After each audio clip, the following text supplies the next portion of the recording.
L'invité de notre rédaction ce soir s'appelle Déborah Meffre. Bonsoir, merci d'être avec nous. Vous êtes sous-directrice de l'association Horizon Multimédia et vous êtes ingénieure pédagogique. Alors, on nous alerte toujours sur ces enfants qui passent de plus en plus de temps sur les écrans, mais quand on a des enfants au collège, au lycée, même leurs manuels maintenant sont des manuels virtuels. C'est un petit peu paradoxal comme discours.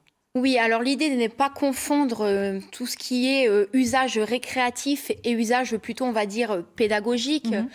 L'important aujourd'hui, vraiment, c'est pas le temps d'écran que les enfants passent sur les écrans, mais plutôt l'usage qu'ils en ont.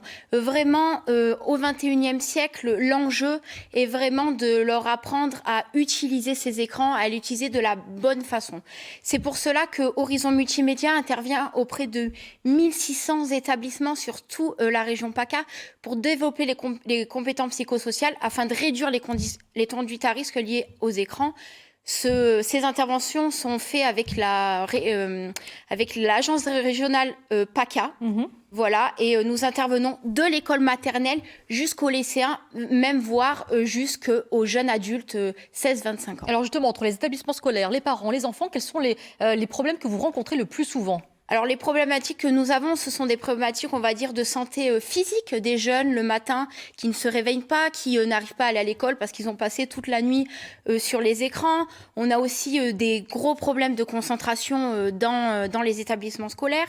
On a des jeunes aussi qui ont, on va dire, des soucis plus psychologiques, qui veulent ressembler à leurs youtubeurs, à leurs influenceurs.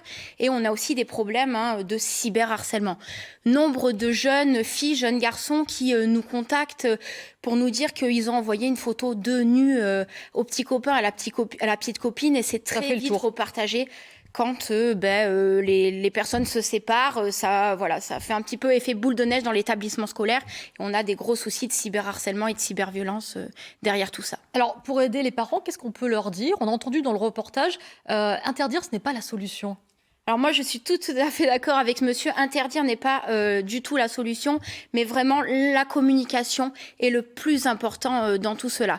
En fait, l'important, c'est de pas culpabiliser les parents dans l'usage des écrans, mais plutôt de les outiller. C'est pour ça que nous menons des actions parentalité, des webinaires. Nous sommes d'ailleurs en ce moment même sur la mairie d'Hollywood pour essayer d'outiller les parents sur des actions du coup parentalité. On mène aussi des webinaires.